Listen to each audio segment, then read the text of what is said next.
It's the Up on Cyber podcast presented by Ariento. Security and compliance start here. Ariento is a leading B2B cybersecurity, information technology, and compliance service provider, and the #1 combined CMMC managed service provider and authorized C3PAO. From consulting to fully outsourced services and more, Ariento gives business owners and executives one less thing to worry about in today's interconnected digital world.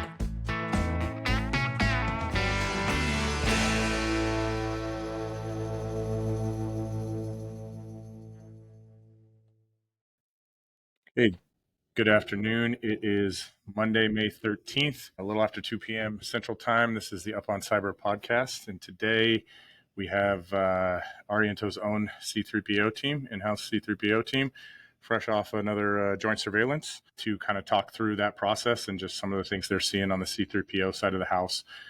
C3PO, CMMC, third-party assessor organization, joint surveillance, so JSVA, joint surveillance assessment, which is during the CMMC pilot period, that is the assessment mechanism used to be able to assess and certify folks to CMMC level 2 as soon as final rulemaking. As well, the DoD and the DIBCAC are involved in that. So anyway, welcome, guys. Thank you. Guess we'll start off by saying, how did the most recent joint surveillance assessment go? Like, can you guys walk us through the process? You know, your experience with the last one, working with the DoD, working with the client. For those who haven't been through it or are considering going through it, what would you guys say about it? I'll start from a high get level. Us started. Okay. I'm not the expert here. I am merely the person who tries to put it together. But I think for joint surveillance, obviously the added thing with joint surveillance is we have to work with the DCMA, DIBCAC. So they're with us. So it kind of affects how we would normally do things. But I think it's a pretty good process. Essentially, the actual assessment is about a week only. Monday through Friday, we come on site depending on what's in scope, what's not in scope. There's some pre-planning meetings that happen ahead of time where we get all the documentation from the OSC. We review all that. We maybe then come back and have some questions for them. But really, it's Monday through Friday, 8 a.m. to 5 p.m. We do a daily touch point with the client and with DIBCAC to say, hey, this is how we're tracking. This is how we're trending, trending met, trending not met. Scheduling demos, interviews. It's very, very intense, very invasive. But it went really well. Our last one went really well. Well, all of them went well, but our last one went really well. The client was very well prepared. We were well prepared. Andrew was actually the lead assessor on that, and Okechi did a lot of the work as well. So I'll let you guys, Andrew, do you want to open it up as kind of your perspective from the lead assessor? Sure, it's pretty smooth. I know because of the post-pandemic or during the pandemic, a lot of work was done remotely. So obviously for this process, a lot of our mocks and other types of engagement have been 100% remote. For this engagement, we actually were on site, and we were on site with the DCMA team. So that was a little different than a lot of engagements that most people are used to nowadays. But it was also welcome just kind of being able to see people and just interact with people. And also the reason why the engagement also went pretty smoothly was because the OSC was well prepared. They conducted self-assessments, readiness assessments, and also had all their documentation ready. So when we did request it during the phase 1, well, following the current cap, we went through the phases, and phase 1 went pretty smoothly again because of the documentation that they were able to provide and was well prepared. So, and working with the DCMA team, it was pretty smooth as well. They were well coordinated, and we were able to get with them, sync up, and make sure that everything that needed to be hashed out prior to the assessment was. And so all the logistics, all the coordination was really well executed. So overall, our last one went pretty smoothly, and I think it's just because it's slowly, I don't want to say maturing because we're still in the infancy of this, but ultimately it is getting better and people are able to move forward on it. Okechi, do you want to add anything else? Yeah, I think myself and Dan pretty much summed it up.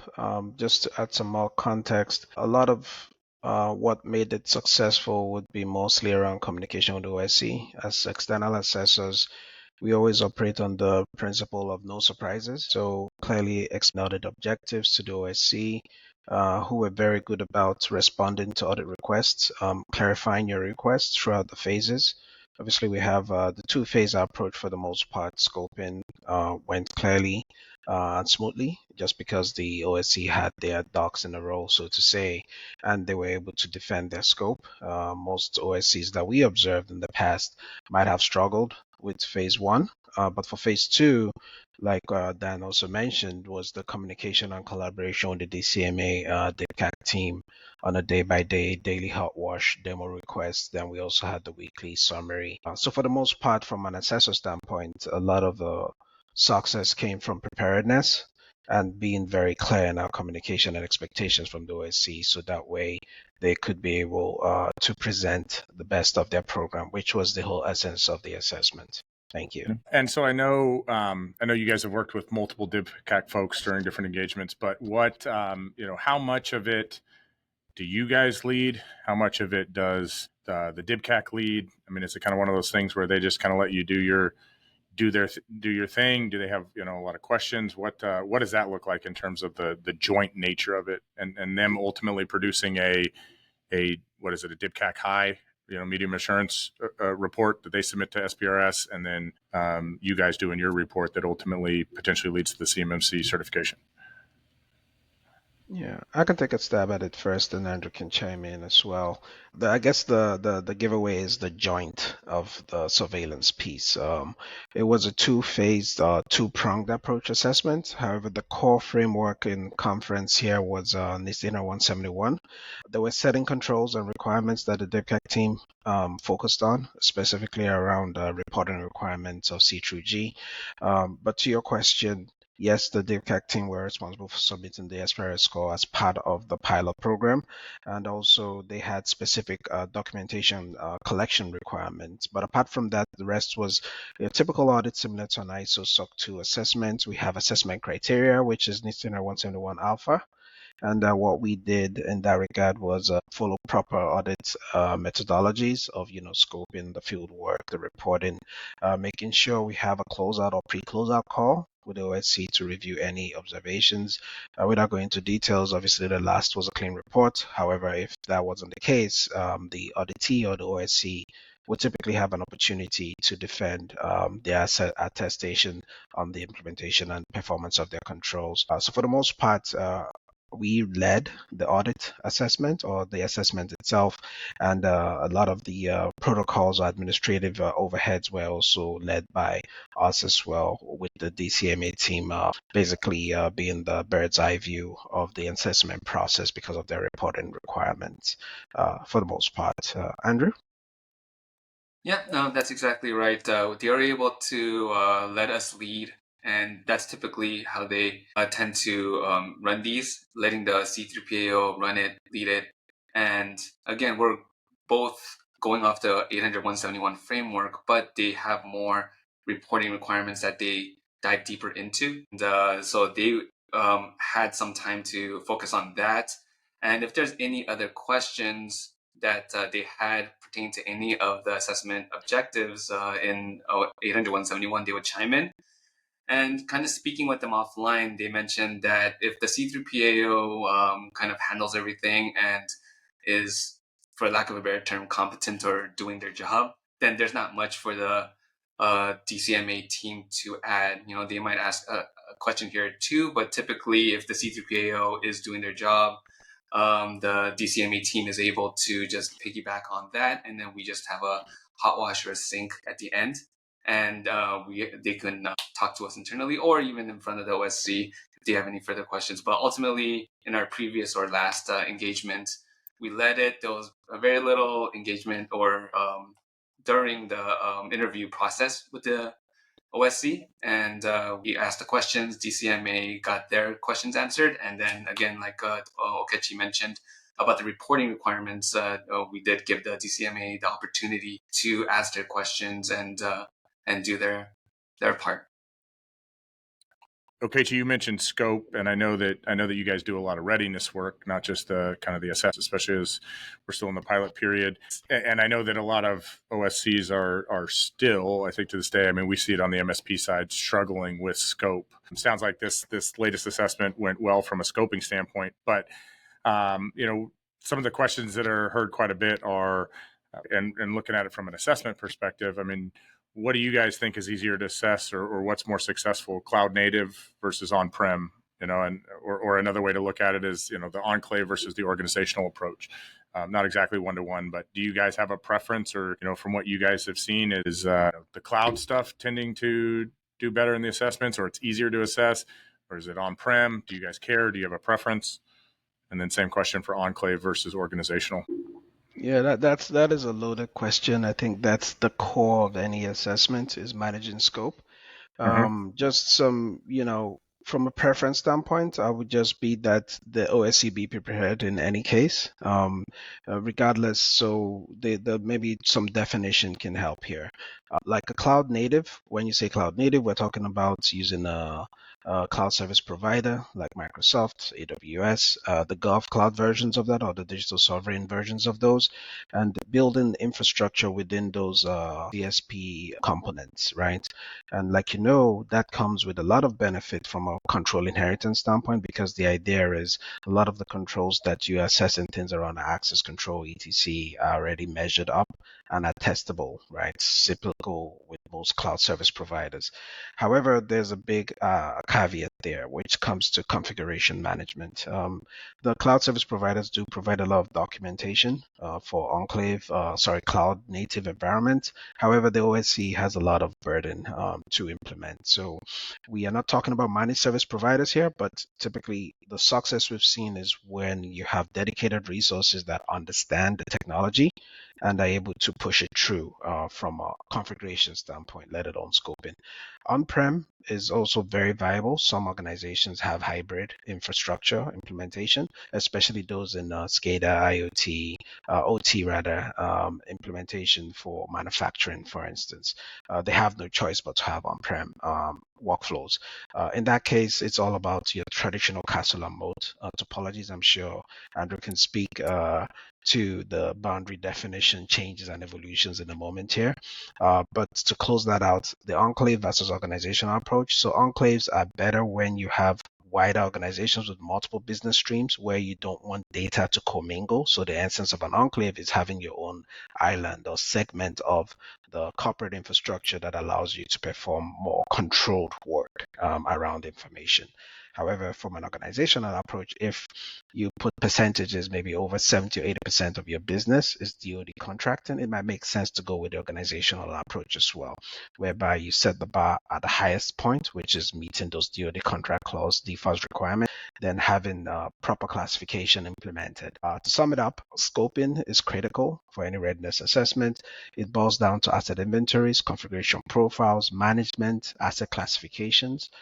Typical folks kind of run amok, not understanding classification and implementing. So from an ease of assessment standpoint, I'd like to end by saying it's just the level of preparedness. Regardless of the infrastructure, it's not prescriptive, but however, there's a lot of benefit being said by leveraging cloud services and any MSP or MSP that can partner with you to implement it, such as what Ariento does on the MSP side of the house. Maybe Andrew, you can add additional context there.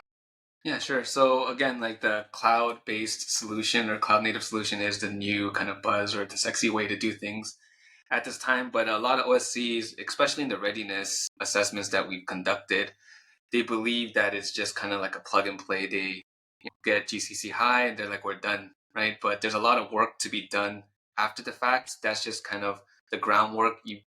You're using a tool that is going to be compliant or can be compliant. Doesn't mean that it is. So I think that's one thing that we've really seen in a lot of readiness where they believe that they can just use that tool and they're good to go.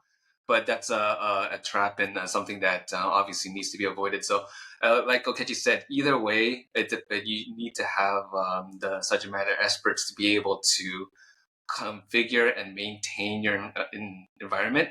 And it just depends, like Okechi said, you might not be able to, or there might not be a cloud solution that is if you're wanting to have everything FedRAMP moderate, as an example, there might not be that cloud solution available for your particular solution. So that's why a lot of people do go back to on-prem. But again, going back to it, I think the most important thing is to have people who understand the solution, make sure that they vet it, make sure that architecture is constructed in a way where your business can do their job and also be compliant. And I think that boils down to it, and that's the most important thing. Yeah. I mean, so you guys both said it and mentioned kind of the personnel to understand.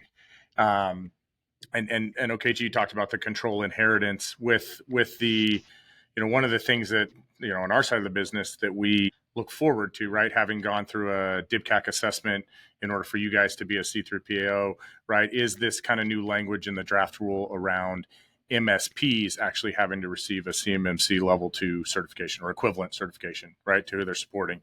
And when you look at the defense industrial base, right, and there's different numbers out there, but let's just pick one of the ones that gets thrown out a lot, 80% that are, 100 employees and less, right? That personnel to understand, I mean, we see this in terms of hiring assessors, right? There's not enough assessors out there who understand this, let alone operators who are the ones that are going to be assessed. So kind of with that change in the draft rule where MSPs are going to be treated, similar to kind of, or MSPs are going to have to be certified, and there is going to be some sort of inheritance. I guess but we're not in that world yet. What are some of the things that you guys have seen when MSPs are involved in terms of common, pitfalls, mistakes, at least in the world right now? And then I think, follow-on question, how do you see the new draft rule, if that holds, in terms of MSPs having to be certified and potentially inheritance? How do you see that maybe changing or getting either easier or just different? Absolutely, yeah. The what I would like to point out is that the requirements for good basic security has always been there. That's the very premise of the CMMC program to begin with, which is to bring basic cybersecurity hygiene implemented. The onus or the responsibility is higher with a managed service provider that is responsible for implementing security controls. Look, you can't even look beyond NIST 853 for your control sets. The DFAS clause requirements that are already in play cover as all inclusive. So you can't carve out your MSP, MSSP, especially if they have access to systems, processes, and technology in support of the OSC.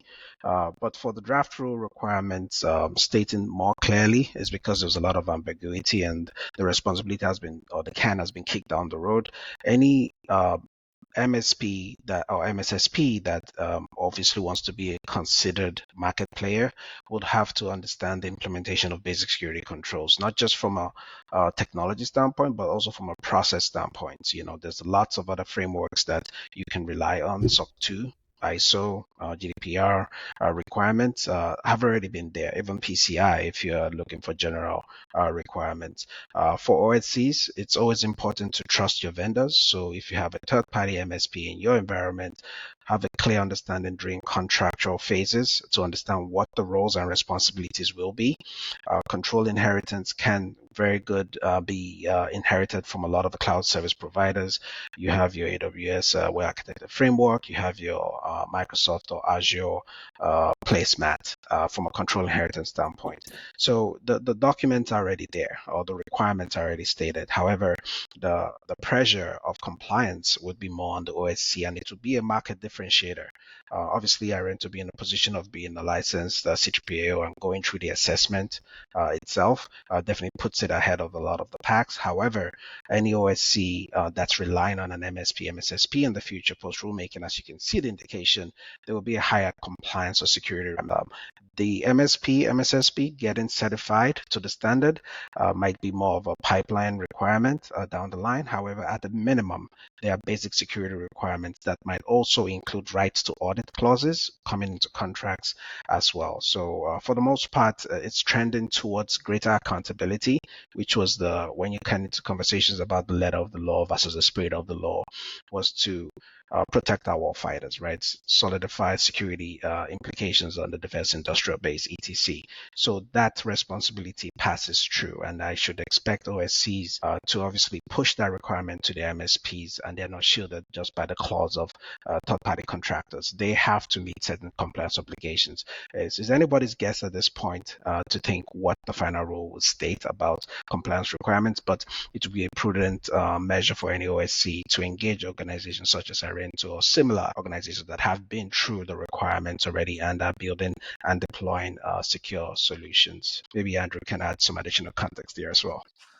Yeah, and with the rule, it kind of does. I kind of understand where they're coming from because, again, in the previous assessment, they had an ESP, and it is hard from a scoping exercise to say, okay, this is the OSC, this is the ESP that's doing X, and then from there, how far do you dig into the ESP, right? So during the assessment, it's very difficult, and also say like in a perfect world we're able to get all the ESPs or MSPs certified, then there might be that it might make the future assessments more streamlined where you can kind of inherit or kind of like what we're doing with FedRAMP moderate systems, kind of inherit those. But at this point, it doesn't make sense, or I mean, that doesn't make sense. It just doesn't. It doesn't seem feasible. Kind of like to Chris's point that there's not even enough assessors that understand the 800-171 and also the CMMC program to be able to get all the MSPs and ESPs certified, as well as the OSCs that are going to have a deadline because of contractual requirements. Not sure exactly how this is going to work out, but ultimately I do understand the want, right? And the reason why it was in the proposed rule. But again, it does provide a lot of, everyone has a lot of concerns about how this is going to be rolled out. And again, like in the past, I think what they do want to avoid is that, hey, the contractor has these requirements. Okay, I'm going to get a bunch of subcontractors, and those subcontractors are going to have subcontractors. How are you going to enforce all these controls when it gets kind of down to that? And that can also, we can fall into that trap with all these ESPs and MSPs being involved as well. Yeah, I mean, I think one of the challenges from our side, from the other side, right, we have to join these assessments with all of our clients right now because there is no inheritance. You know, even though we've been through a DIBCAC assessment, right, CMMC assessment in order for you guys to be a C3PO, but you know, the rule was a little short on defining what that inheritance looks like because, you know, I mean, it's expensive to our clients, it's expensive to the DoD ultimately to have us show up to every assessment, and we've only got so many. You know, we can only be on one, just like you guys can only do so many assessments, right? We can only be being assessed so much at one time. And how they define that inheritance, I think, is really interesting because, you know, are they going to stamp our model, for example, right? Because obviously each of our clients have their own architecture and tenants, right? So are they stamping our baseline configurations and how we do things? And, you know, how deep is that inheritance going to go? Or is all of it going to have to be proven? And, you know, then that goes back to the point of, well, then you need the personnel to understand it. And then, you know, is the MSP showing up to every assessment, right, to prove and show those controls? So how deep that inheritance goes, I think we're interested to see kind of what that looks like. Okay, Chief, specific question for you. You are, you know, and I mean this as a compliment, what I think we would call a compliance hawk. You know, you come from the world of you know, auditing and assessing, and you've done this, you know, for a long time, multiple frameworks, ISO, GDPR, and that stuff. You've got quite a bit of experience on the assessment audit side. As you know, do more and more CMMC, right, and what you're seeing with the joint surveillance and where you're seeing the direction that's going, how do you compare it to some of these other, you know, frameworks and kind of official assessment things that you've done in the past? How does it differ? You know, do you think that the DoD is accomplishing their goal of making this not a checkbox and more of a you know, living, breathing, you know, assessment of cybersecurity posture? I'm interested in how you compare it and what you think. Yeah, great question, Chris. I think for the most part, compliance frameworks are not a new thing. They're not novel. They've been in existence for, decades at this point. However, the idea in implementing a new framework, it's just the target audience, which is the defense industrial base. We shouldn't look to reinventing the wheel. Lots of very matured frameworks already in place. SA 18 for your SOC 2. Most times that's actually the gold standard for engaging a third-party organization, either from a technology or from a service support perspective. I look forward to CMMC developing that level. I think we talked briefly about how we're going to treat ESPs and MSPs, MSSPs in the future. Then have them have some a CMMC equivalent of a SOC 2. And in that case, the inheritance and the lineage of controls are pretty clear and stated within scope. And that way, any service that's being provided to the OSC, it can be clearly attributed. Take SOC 2, for instance, right? You have the annual cycle review. Right now, the general rule is that it will be a 3-year review. However, knowing the notorious reputation of the defense industrial base is that when you're done with your assessment, everybody walks away, comes back 3 years later.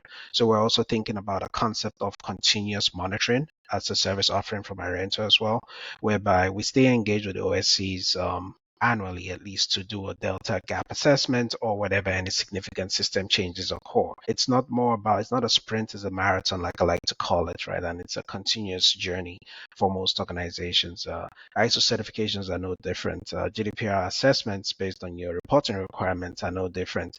Each framework has its own cadence. I guess what we need to achieve as a community as a whole is understanding what the baseline is, what are the assessment cycles going to look like. I believe the 3-year downtime or round might be misunderstood or misinterpreted to be once you pass the assessment, you are done and dusted. No, there should be a continuous monitoring program there. Then beyond that, we still need, I believe CyberB will be fully fulfilling this role, something similar to the PCAOB for professional audit organizations. It needs to be standardized around assessment criteria, things around ethics, compliance, conflict of interest, etc. There's a lot of growth for CMMC. I'm pretty excited to be part of something new, knowing the implications of the organization or the company, the country as a whole. But for me, from my experience, I believe we're trending in the right direction. Obviously, there needs to be more steer from leadership on what the program boundaries will be, and obviously engage the defense industrial base as key stakeholders to continuously improve what that framework should be. Definitely looking forward to maturity that meets or surpasses SA 18 for as an example, considering the implications of non-compliance in this case. Andrew, I don't know if you have anything else to add to that. No, I think this was targeted at you, so I'll leave it at that. Andrew has lots of experience with 853 different things like that, working for FedRAMP, right? Booz, all that, Yeah. Northrop, whatever. Yeah. Any thoughts, Andrew? Not to disinclude you. I know that Okechi has that SOC 2, ISO, multiple framework audit assessment background. No, I think he covered it, and ultimately, I think just kind of to piggyback on what he was talking about, the 3-year cycle, I think it is important, and I think one big thing that they did take out was the poems, or the way that they're using poems, because in the past, for ATOs, I know you can have a poem and you see it every 3 years, that poem item just stays there forever, right? And they're like, okay, this is a risk that we accept. Let's move on. And it truly would be a 3-year walk away. 3 years, they come back, probably 6 months prior to it. They're like, oh, we should make some movement on this poem. And then come assessment, they're like, yeah, it's still open. We're working on it. And then they'll move on. So they got rid of that, at least in the CMMC 2.0, where poems are allowed, but ultimately need to be closed out within 180 days, which I think was a really good move moving forward. So again, I think they are trying to iterate, and also they understand that this is kind of like Okechi said, a brand new program. A lot of people are new to this, and although DoD contractors have been, because of the False Claims Act and just DFARS clauses, they needed to adhere and apply, use 801.71 alpha as an assessment guide in their environment. I know a lot of them do have some shortcomings, some gaps, especially because of most of them, if not all of them, have been doing self-assessments instead of asking a third party to actually come in and kind of dive deeper into their organization and making sure that the assessment is fully going in depth as much as they should. So again, I think overall, I think it's making progress, and I'm kind of excited, like Okechi said, to be in this early stages and kind of seeing how it's going to mature. Absolutely. Yep. All right. So for kind of the last part, I pulled a couple, call them case studies, use cases that either we see a lot that, I know we come to you guys and talk a lot about on our side of the business. And I just figured it'd be good to kind of walk through a couple, common case studies and really from an assessor perspective, have you guys tell us, kind of what that makes you think, what you look for, any recommendations, because again, we see these quite a bit. So the first one is, I'm just going to read it. The client is a federal government contractor, so federal government, not, they do have some DoD work, but mostly federal, non-DoD. And they have an enclave, but they only use it for DoD projects with CUI, which is approximately 10% of their contracts. They use their organizational infrastructure for the rest of the 90% of the projects, which include DoD and other federal government agencies.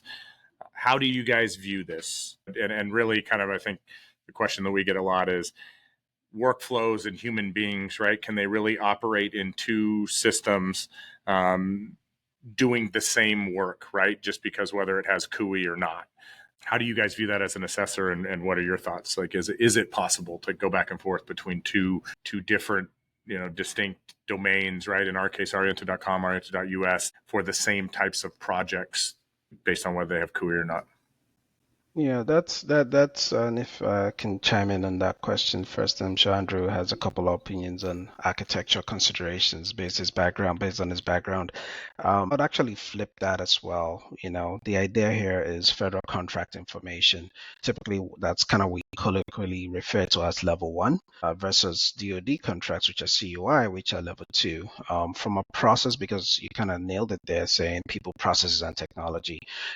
People do people things, and at the end of the day, the essence is protecting non-public information. Obviously, compliance costs money. Even getting subscriptions for higher standardized environments costs more money per license in most cases. But ideally, we should take a few steps back and think about compliance as a program or a programmatic approach to compliance, not segmenting off pieces of parts of the company that deals with more controlled information. If there's specific data segmentation requirements, yes, I believe a reference architecture can permit that, whereby the data that we're trying to protect for the 10% of the contracts in the examples you gave can be isolated.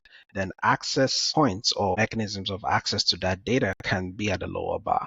However, just because of the contractual requirements around disclosure of breaches, etc., the assumption is that any company performing any type of business with the federal government needs to meet a baseline. I'm pretty confident that starting out with level one controls, which is just about 17 practices from the NIST 171 framework, can get any organization started. However, I would definitely recommend to any organization to look beyond just the 17 practices as well. Just thinking about secure access points to data, past separation and labeling of that data. I think the biggest issue there is data getting into unauthorized hands or getting viewed by authorized individuals. And we also have the sovereign requirements that are the ITAR clause implementation, implications of CUI specified. So just to sum that up, it is feasible. I would definitely lean on any management to be more proactive in security implementation. Strive for a level 2 attestation or certification internally, at least from a control implementation standpoint. Then look for ways to make efficient use of their resources to segment the data that's being protected or required to be protected, and leveraging the different classifications that the program has provided us, having CRMAs, for instance, in play, right?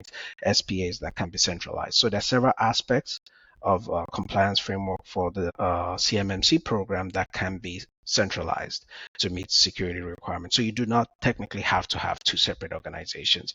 There's a lot of overlap, and it's just about having very sound system architecture design considerations with security focus. And I believe for most organizations, these should be very achievable targets as well.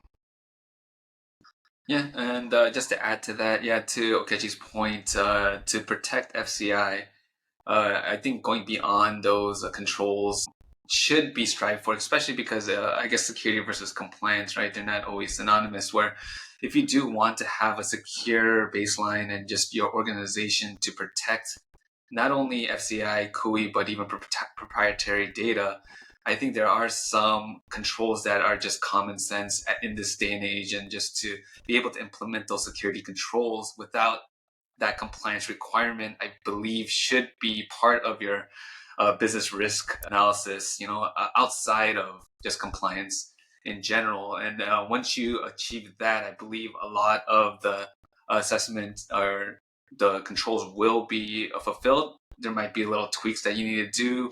Obviously, documentation and minor tweaks must be done. But ultimately, if you have a secured baseline and a secured architecture that was built with security in mind, I don't think that there is that much technical work around it. There might be a lot of administrative training, and maybe even the biggest security or the control family I can think of is AU, maybe, that people may struggle in initially, building up a SOC, that kind of infrastructure. But as far as the other control families, I feel like a lot of them are stuff that will be achieved if you just want to build a secure architecture, right? So again, I think this is a good first step in a lot of smaller organizations or organizations that only deal with, like in this use case, 10% only deal with CUI. They initially do build an enclave or a separate organization to fulfill that. And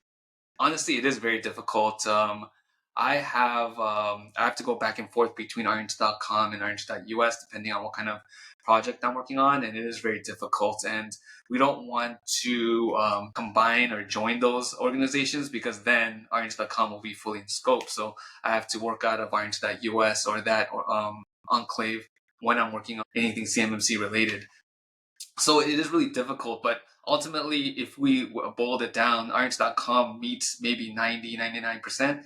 The only thing that's very cost prohibitive, though, is say that you use a cloud-based solution, moving everyone to GCC high, as an example, from commercial might be a huge cost prohibitive action for an organization. So things like that might prohibit it. But I think as far as all the other assessment objectives or just the controls in general, Ariento.com, we do meet it, because as an organization, we strive to be very secure. It's just those kind of decisions might lag behind. But as we progress and see what different cloud-based solutions may be available, it might be less cost prohibitive. It's always going to be a little bit more expensive, right? But ultimately, that's, I think, a lot of the driving factors of, hey, we want to be able to save costs, but sometimes at the cost of what, like the business, right? Like you can't operate, you can't function, then that might be a bigger cost than the actual architecture costs, right? So all that it has to be put into consideration, but ultimately, I think it is a good first step. And everything else, I think, if you're again doing things the right way, it will it won't be that big of an effort. So if I were to summarize what I think you both said, it's definitely possible. It's also maybe a good first step, that could evolve. But I think, the idea of, okay, so you mentioned a programmatic approach, which would include the org anyway, not just the enclave, and looking at it from a level one, and maybe even growing from a maturity standpoint. And then I think I liked the people do people things that Okechi said and Andrew kind of referenced, in terms of, there's probably going to be a lot of administrative and training involved in that kind of a model, because people do people things. All right, the last one. So a client is a manufacturer and a vendor hosts their ERP system. So not SaaS, but like hosts it in their, let's just say, AWS GovCloud, and they RDP into it. What is the vendor responsible for in this situation? Would you call it, obviously an ESP? Would you call it a managed service provider? What would you call it? Will they be a part of the assessment? Will they need to be certified in the future? Is it a problem that they have other clients in this environment? How would you look at something like that as an assessor? That's a very loaded question, because there are several components to it. But great question, and we have observed this on time and time again. The idea here is multiple frameworks, especially when you talk about hosted compute systems.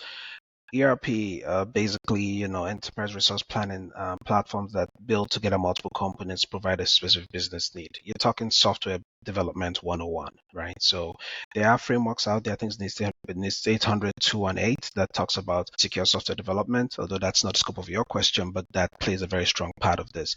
The vendor needs to have secure software development practices. Your typical bug, error, fix management, patch management, security definition, making sure that any system services are minimal as they are used, not in providing unnecessary functionality. They say for every additional functionality you provide, the bigger the hole your security gap can be, just because these services are built to provide business functionality and they were not traditionally built with security in mind. The good thing is if the services, the ERP in this case, is hosted in something like AWS GovCloud you mentioned, we've talked about it already. There's a lot of control inheritance possibilities there and benefits of that. So you do not need to create a whole slew of control domains.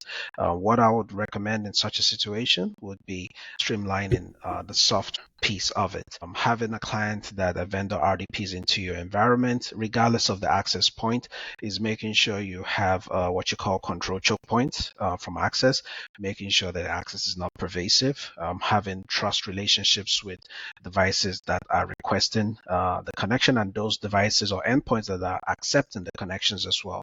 So without getting too much into the weeds on the architecture engine perspective, basically you need to do with traditional access control measures, making sure you have trust relationships in place, and depending on the type of support that's being provided, some of these controls will not be visible to the consumer or the customer, the OSC in this case. So the bar is set higher for the vendor that's providing that software or software as a service type functionality, although they are hosting it within their own environment as well. Not just relying on cloud controls, but also the control needs to push to the vendor that's supplying that service as well. From a scoping standpoint, it's a little bit interesting because applications typically will process data but might not natively store data. So the idea is because CUI covers anything that stores, processes, or transmits data, that definitely brings them into scope. It would be interesting to see how an OSC defines their scope, either from a technology standpoint or from a people and process standpoint. However, it's definitely something, if an OSC is able to articulate security around their services, it shouldn't be too difficult to implement. That's my perspective. Andrew, I don't know if you have additional context on that question. Yeah, I mean, just exactly the last point that you made is the very important, or a key component is CUI gonna be in the ERP system is just kind of the easiest way to take a look at it. If it is, then everything around it, the people, processes, and the technology all then become in scope. Is there any or security protection assets in this particular environment, in the AWS GovCloud? Then that may become in scope as a SPA. So again, I think just to make things easier with all these types of questions is first, what kind of data is being processed? Is it CUI? Is it FCI? Is it just proprietary information? If it is only proprietary, or you believe it's out of scope, or maybe even CRMA, then you should be able to defend it and make sure that you're showing how this is segmented or separated from your other systems that may be using or storing CUI.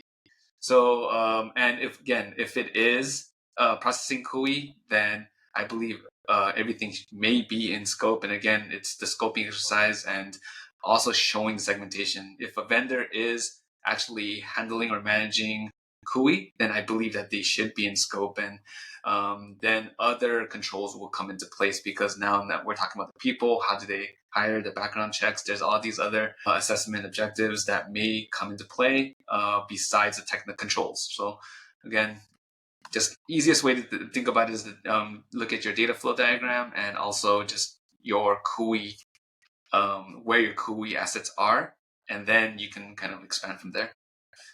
Absolutely. Well, that's all we have in terms of prepared questions. Appreciate you guys' time. I did hear from somebody on this call, program manager, that Hawaii might be, a client in Hawaii might be the next engagement. Have you guys figured out who gets to be the on-site person for that? Is that? So is that the opposite of when it's normally like, I don't want to travel this time? I'm okay. I'll volunteer, take one for the team, or did I mishear that? I volunteered to take one for the team in this one case. I always try to put myself behind the team requirements, and I'm sure they can attest to me being very supportive. So Hawaii, definitely, I'll be the one to take on that burden in any case. Oh no, Dan said. Oh, sorry, it was Iowa. I mistake that, but it's good that you're going to take one for the team. Okay, Yeah, Iowa. Iowa should be Andrew. I think he's very competent in representing the organization, and I'm here to support him in any way I can. But definitely, Andrew can take Iowa. That being said, To be clear, I have my wife's grandparents live in Iowa. Nothing against Iowa, just a little different than Hawaii. So anyway, a little different, yes. Well, thanks, guys. That's any save rounds or any other thoughts. Thanks again for your time. Yeah, absolutely. Any last words? Thank you for having us. I think this has been very enriching for us to at least talk about the work we do. We are passionate about what we do here in Ariento, thinking about our customers, that customer obsession mindset. I know that the defense industrial base and all the roles in flight are kind of confusing, and that's kind of what we're here as captains to navigate the storm. The idea is trust your partners that you work with, know that it's a journey, not a sprint. And for the most part, having a trusted partner that understands, that has been through the process as well, is always a good indicator of your opportunities for success as well. Thank you. Yeah.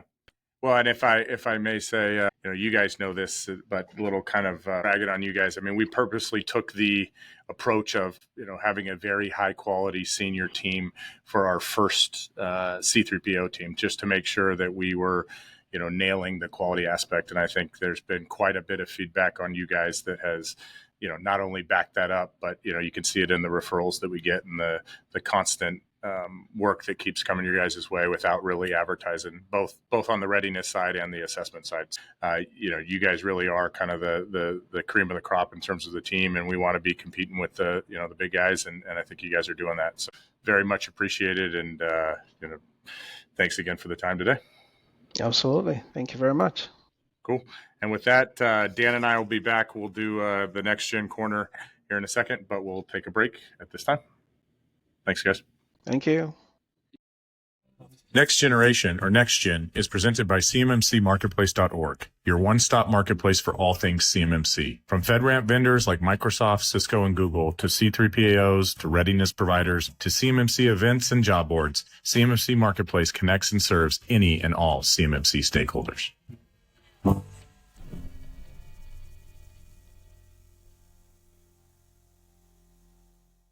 right.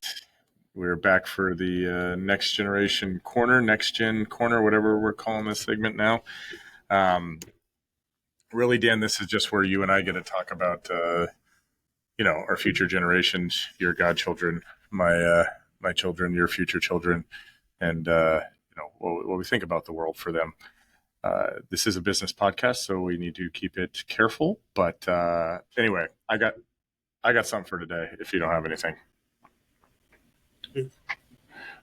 All right. So, as you know, like I say, my wife's name, Courtney, and I are deciding between whether to send our kids to a dual immersion school where they would be taught and they would learn in another language.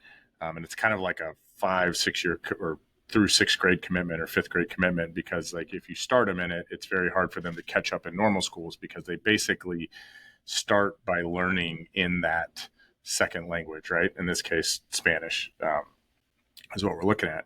And I think it'd be cool. Like I always wished that I spoke another language, kind of introduces them to other cultures. And I think it kind of changes the way your brain thinks a little bit, but that's kind of a zag from like what everybody's doing these days, or like the focus in terms of like STEM, right? And probably should just put them into, whatever Peter Thiel's got going on, some sort of coding boot camp or entrepreneurship, because everybody's going to be a coder in the future, and that's all you need to know. And nobody's going to code at college anymore. So my question to you, Dan, is I haven't asked you about this. What do you think? Or, are soft skills dead? Does a second language not even matter because Google Translate's going to do everything for you?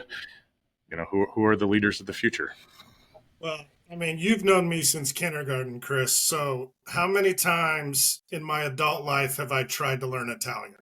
I mean, a baker's dozen here. Are we talking a I've baker's dozen? I've made quite a bit of money on you betting that you will, with others, by the way, this isn't just bets that you've made with me, saying that you will learn Italian and you will follow through this time. And each time, you know, over $1,000 have been made on that Yeah, bet against you. yeah. We should have coordinated that ahead of time. But I think it's very valuable to learn another language. And honestly, it's much easier when you're young, right? I think they say kids can learn languages a lot easier than adults, and I think I'm a living testament to that. I mean, not even joking. I've tried to learn Italian 12 times and gave up every time. That might say a little something about me, but it's much harder as an adult to learn another language. Much harder. So I would say that. The thing about coding and that type of stuff, I mean, our AI overlords are going to take over all that anyway, especially by the time my godchildren are of age. So I don't know if that's as important. But the learning thing's interesting though. So they learn first in a second language. That seems a little nutty to me, but I don't know. You tell me. Yeah, they gradually teach more and more in English as they get closer to the end, but like the first couple of years are heavily front loaded. It's like I think the first year is 100% in Spanish. In this case, they teach them in Spanish.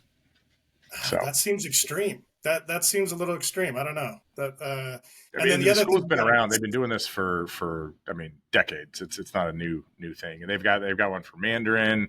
They've got one for, and this is actually a public school program, not private school. So which I like because I'm a public school guy. I just think teaches you how to interact with people and not be in a bubble. Not that there's anything against private school. Like certain places need it, but if you have good public schools, why wouldn't you? That's what I pay my tax dollars for. Yeah, I don't know.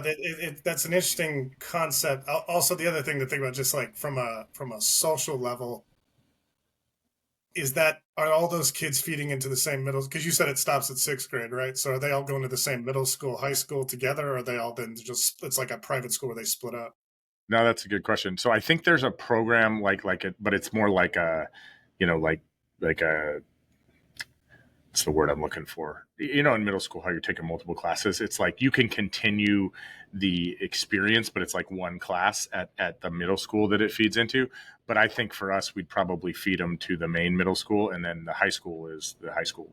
But I do think there is continuation, but it's not like the full-time instruction. Like the immersion is elementary school, and then when they come out, it's like it's just like you took Spanish or whatever language you took, right, in high school and or middle school. Right? I think it's more like that. Yeah, well, but they have a specialized one for kids that have gone through the immersion. Don't bet on them learning Spanish in high school either. Even if you want them to, that's I took that route as well. Maybe I think I'm the problem, so maybe don't listen. No, to me, I can attest to that as well. As somebody that did 5 years of Spanish, I am very elementary in my Spanish speaking capability. Now, are you set in stone with the Spanish? I mean, do you want to do something a little more broad, like Icelandic or Norwegian, something that have a little more, universal value? I will say that if you can convince my wife of Icelandic or other said language that you might have, I think she's pretty set on a Romance language or one of the ones that you could easily pick up Italian. I mean, I look into the future and it's like, okay, Americans, they don't have an Arabic one, which I think is the number one language in the world, right? And then I think Mandarin is next. They do have a Mandarin one, but we're just going to have them hang out with our good buddy Lucas and have him teach them Mandarin. Yeah, Mandarin would be tough because the alphabet, right, and all that. Yeah, Spanish, at least it's the same alphabet, so that might be a lot. Yeah, easier. The speaking and writing is at least the same.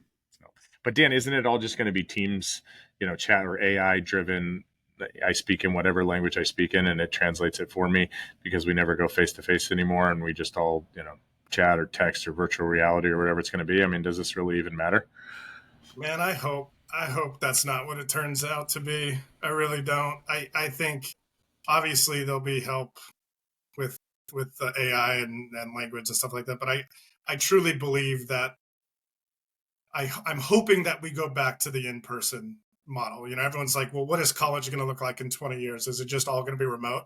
And I think that takes away the entire point of college, is just, being all remote. The whole point is to be there, socialize, learn how to deal with people, etc. I've been a big fan of like obviously I played team sports my whole life. And I think that's benefited me the most as well, just being, how to navigate a team, how to navigate different people that maybe you wouldn't normally hang out with, but you have to because they're there. Same thing with college. I just think the all remote, if my kids go to an all remote college, or if they have the option, I will make them go in person. The remote doesn't make sense to me. I don't disagree with you. Actually, can we get Madeline? Madeline, are you able to join in and give your opinion on this? I don't know if you Producer can. Madeline? Yeah, I'm gonna ask Madeline's opinion. I'm torn on this. But before Madeline tells us, I should apologize. I went to a private high school. Just so everybody knows, I'm not against private school. I'm just saying, if you have a good public school, why not? Madeline, can I tell you a quick story about Chris real quick? Because Chris was supposed to go to getting off track here. He was supposed to go to a public high school, and he was supposed to play football with me. And he showed up. We had 2 practices in one day. He showed up to the first practice and then just left without telling me and went back to his private high school. And our coach yelled at me because Chris quit after half a day seeing how terrible we were. So anyways, continue. There's a little bit more to that story, but Madeline, what is your opinion on the dual immersion versus, everything else we talked? Yeah, get in here as a guest. For those that don't know, she's talking to us, but you can't hear her. So yeah, see if you can drop in or something. Yes. We can hear you. Well, I can hear you because I'm sitting right across the room from you, but Dan, can you hear? I can hear her and I can see her. Well, I would definitely do a language immersion program. I do 4 years of Spanish and I can order a large beer. So I think younger would be better. And in person, mixed thoughts, but definitely wouldn't pay for college if it was all remote. To be clear, the remote college is Dan's thing. I just need an answer on I just need to make a decision on the dual immersion. So I'd do it for sure. But Chris, how would you teach your daughter? Like, how do you help her with her homework if it's in Spanish? Well, I don't. Somebody else does who speaks the language. Do it, right? Yeah, I am a little bit worried that her and my son are going to, they'll have a language that they can talk behind Courtney's and mine's back. And I mean, I've got enough Spanish to pick up at least like the bad words and stuff. But they'll definitely be able to converse without us completely following. I think my brother and I made up a language to do the same thing. So at least you can use Google Translate if they're speaking Spanish. Yeah. And I thought Chris, that I think your kids are going to talk straight to your face. I don't think they're going to be shy about anything. So I don't think they're worried about that. All right. Well, we've got Madeline's vote for the dual immersion to be able to order, Cervezas. Dan, your final vote? If it's Icelandic, I'm in. If not, I think it's a toss-up, man. I think there's benefits on both sides. And then when are you trying Italian again? Would you want to bet whether you'll finish it? I think I'm self-aware enough now to know that this ain't happening. So 8 times a charm. I think your Babbel's #1 customer. Or no, wait, it's Rosetta Stone, isn't it? Or is it both? Well, Chris, it's spanned multiples over the years. It's been a decade, so new things have popped up. I think I'm on, what's the new one? Duolingo now? I think that's the one I did last. There you go. All right. I started this so long ago, Chris, I had to buy the CD-ROMs of Rosetta Stone. That's when I started learning. So,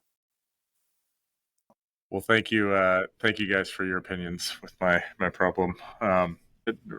That's the next gen segment for today, and we'll be back soon with more podcasts. Thanks all. Thanks everybody. Okay.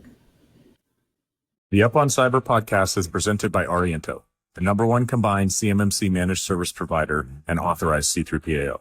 Ariento has been working closely with the CMMC stakeholders to establish the new standard since the beginning, Members of their board sat on committees with the creators of CMMC. They have 5 of the original provisional assessors on staff, and they have helped more than 400 DIB companies with their CMMC journey. Ariento is a leading B2B cybersecurity, information technology, and regulatory compliance service provider, comprised of a veteran team boasting decades of experience in assessments, audits, and operational cybersecurity, IT, and regulatory compliance at the highest levels of the United States military, federal government, and Fortune 500. With physical CMMC office locations in California, Tennessee, and the National Capital Region, they have and will continue to serve DIB companies across the United States and abroad.